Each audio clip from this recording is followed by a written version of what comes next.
Cool. Absolutely. There'll be a couple other ones. Probably Phil Clark will be there with the Mead. Nice. I don't know if his group, Dogs of War, will be there. We should see if we can lure Carvin up there.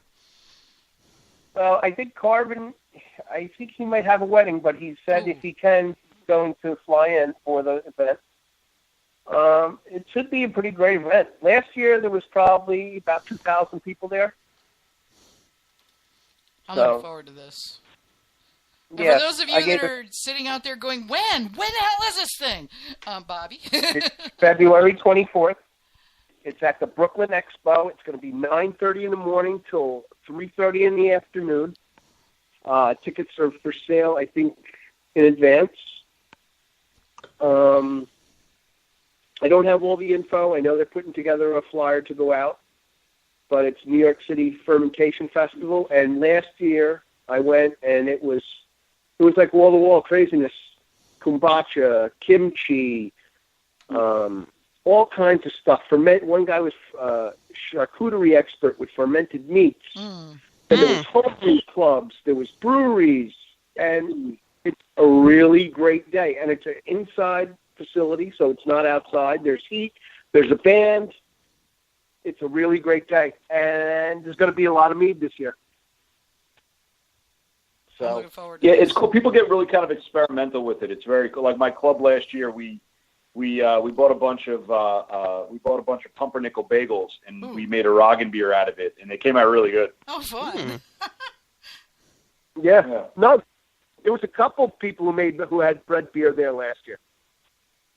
Yeah, it was actually to raise awareness for like a local and also to raise, I think, partly to raise money for one of the local food pantries there. So it was kind of like a little mini competition among all the clubs. It was cool. It was fun. Yeah, and then there were classes on how to make stuff, and it was a really good day. And the next day, I'll be having a mead exam not that far from there. So anybody in town who wants to be certified as a mead judge. Oh shoot! I don't know if I can get through the online part before then, because I was just thinking that because I can't take it at the Mazer Cup because I'll be running the day they give the test at the Mazer Cup. The conference is going on, and I'm running the conference. So it's so it's like crap. Oh man, I wonder if I can. Shoot, I'm gonna go look at the study guide after I get off. If I could pass the written part, maybe I could. Well, I don't know. I won't have a lot of time to do tastings and things like that. But what the hell, I might just do that. Yeah, well, if you could pass the online portion, the passing rate. So, like the mead exam, unlike the beer exam, doesn't really have levels. It's like you're either a mead judge or you're not a mead judge. Yeah, I know. And if you look at the statistics for passing, like I can tell you, someone who's graded a lot of exams. I mean, I think I failed maybe one exam. The BJCP is kind of set up, and the exam is kind of set up is that they want people to pass. If you can pass the online portion, they want you to pass the tasting portion, because they want you to stay in the organization and then with some experience, hopefully advance. And so the mead judges, I tell people all the time, just sit, just take it, do a little bit of studying. If you can pass the online exam, just take it, just see what happens. Yeah, I might as well give it a try. I have severe test anxiety, so I make myself crazy over any test that I take, regardless of whether I know it or not. I've been looking at it and getting the heebie-jeebies just thinking about taking the test because I hate tests. But so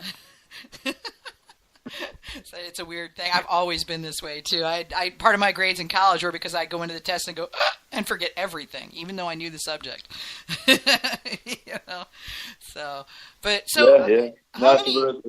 How many mead judges you guys got there now? Yeah, I don't know the exact number, but I can tell you it's more than what we had a couple of years ago, which was 0. For a number of years there, for a number of years there really was like 2, maybe 3 mead judges like in the entire area. I'm talking like Long Island, 5 boroughs, like not a lot of judges, and it's kind of one of the reasons I started training people. Like I feel like my meads were getting judged by the same like 2 or 3 people over and over again, and they were good, and but it was just kind of like I felt like I was almost like making needs to suit their preference instead of suit my own preference, and I didn't feel like that was. I always liked your needs. Variety. What's that? I always liked your mead. Thank you. I appreciate it. I think I judged yours a couple times. Yeah. Well, I was, entering them pretty frequently. I mean, I always seem to do pretty well at the first round of the NHC in our area, which is nice. That's high praise considering the level of competition at the NHC. Yeah. So yeah, I don't do a lot of competing. I'm more into the judging side of things, but yeah, I know what kind of competition they've got up there. I haven't been yet. One of these years I'll get around to getting up there. So yeah, well, it's 2 rounds. It's they have the regional first round and then the second round. I'm actually going to be the judge coordinator for the New York City round. Oh, okay. So really going to. Yeah, so I'm really, we're going to really start. One of the things we're doing this year, just to kind of plug just to plug the first round at NHC. So one of the things we decided to do this year is we're going to actually make it multiple days. So in years past, there's been so many entries and not enough judges that people are like, here's a flight of like 18, and then you're like, we're going to do a third session today, and it's rough. So I think that what we're doing is we're actually going to split it up over multiple days, and it'll make it easier to judge, and people can get more points and fit around people's schedules. So I'm really psyched to be involved with this year. Yeah. Yeah, there were a couple of years that were tough in New York where they ran out of judges. Yeah, that's a problem. And you end up wearing out the ones you do have. Yeah, well, here for a lot of contests, they get short and they do a Friday night, then you do a double on Saturday, and then they're looking for you to volunteer on Sunday. And by Sunday you got pallets of teas. Mm-hmm. Yeah. Yeah, that's the big problem. I mean, it's pretty intense at the Mazer. I mean, by the end of the Mazer Cup, I don't want to see, hear, or talk about mead for weeks. I'm just completely burned out on the subject by the end of the week. And Vicky goes on beer then. Vicky actually just stops drinking altogether, and if I do drink, it's usually liquor. But I don't. Yeah, I'm burned out on this stuff for a while. So afterwards, it's just too intense.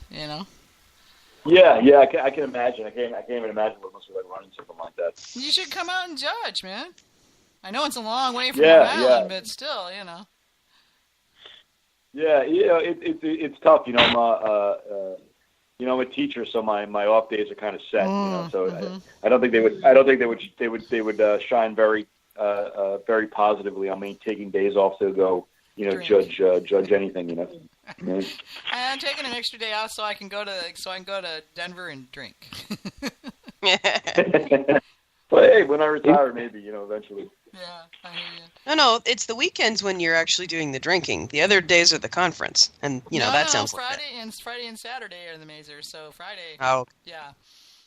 So yeah, but the other days are the conference. Tuesday and Wednesday or Wednesday and Thursday are the conference.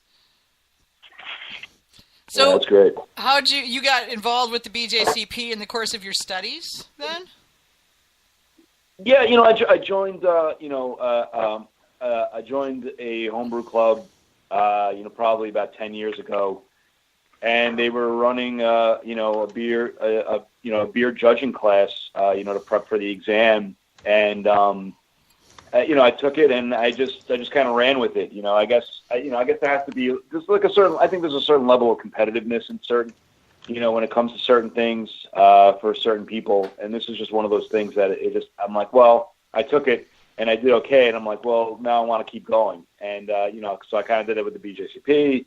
I kind of took all the exams that you could take and then I started moving over to the Cicerone exam and started working on that as well, Can't tell you're a teacher.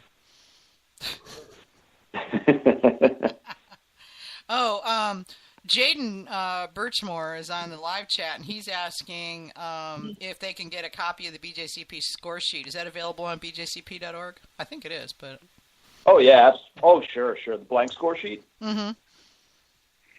Yeah, so the exam, the education directorate actually, we talked about, possibly having them on for a later show, but the exam directorate just kind of revamped and updated like all the training portals for the beer and mead exam. And so I would go to the BJCP.org go to education and training, and there's like a whole like a four-part training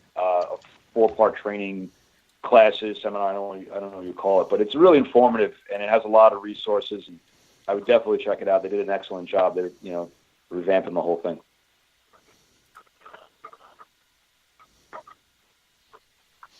Okay, cool. So for some reason, this thing is telling me to that I'm sending things on SMS. I hate Skype. Oh my God! If I could find something else to use, I totally would. Oh my God! I don't want to do that.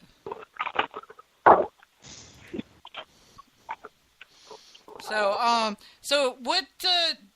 Do you just? Are you just like teaching people still, or are you just doing? Yeah, well, I got like I said, I have an exam coming up on the 24th at in Baldwin at the shop Homebrews and Hand Grenades, one of the local homebrew shops around here that really kind of supports the community. And but I have two training sessions coming up this month that we're doing at another homebrew shop, Brew and Beyond. For the club and for the people here. So, what I'm finding is that, because we also do, not only do I hold the yearly mead exam, but I hold the yearly beer exam, and we have people who run that exam in the area as well. And I'm finding that what happens is a lot of the people, when they pass the beer judging exam, I find that once they have that kind of under their belt, like we can kind of talk them into doing the mead exam, and then they kind of get interested in judging mead and stuff like that.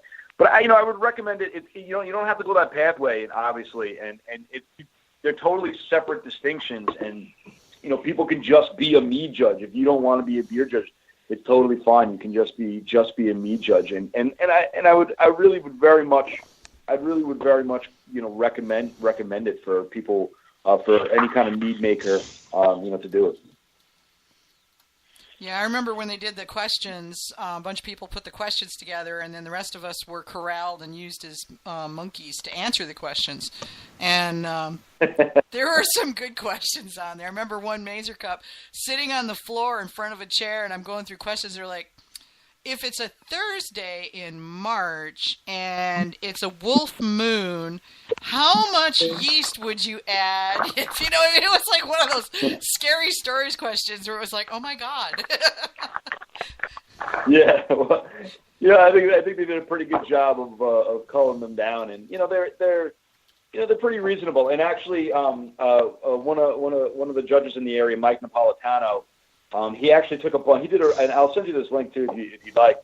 But he took a bunch of resources and he put them all on this like a Google spreadsheet. Oh, nice! And it's this terrific tool when you're taking the online exam to have that kind of next to you. It's a really great tool to have. Yeah. Somebody moving furniture? No, it's not me. Giving a dog a treat to keep her quiet. Oh, okay. Yeah, I'd love to see that link. Would it be okay to put it on the episode page so others can find it? Yeah, absolutely. He has it shared, and he gives credit to. It's mostly just using. It's mostly using BJCP material. One of them was something created by Susan Rudd with fruit. Another one by Kristen England with honey varieties. He gets a bunch of resources on there, and it's really super helpful. But yeah, I would love you to put it on there because I would love to have more. More people take the online exam. You could sign up for taking the online exam, and it's like $20 for 3 tries. And I always tell people, just sign up for the 3 tries, just take it once, just to see how it is, and have that Excel sheet that Mike created next to you. And you'd be surprised how much you know. That's a really good you'd be surprised how much you know. Yeah. Well, and I think it would probably help me get over my test anxiety. For me, the biggest thing is having no idea what to expect, and then I build, monstrous, terrifying stories in my head, of what it's going to be like. Yeah. Yeah, it's a thing. Yeah. Like you say, it's a thing. I've always had this problem. It's I don't test well. I'm smart. I'm educated. I'm a good researcher. I test for shit. It's just that's my big hole in my repertoire there. I'm really good at judging meads, though. I've been doing it for a lot longer than there's been a mead test. So. Yep, this is true. Yeah.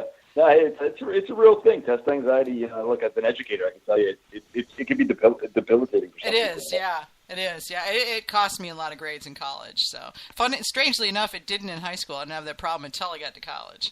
But ever since then, yeah. If I'm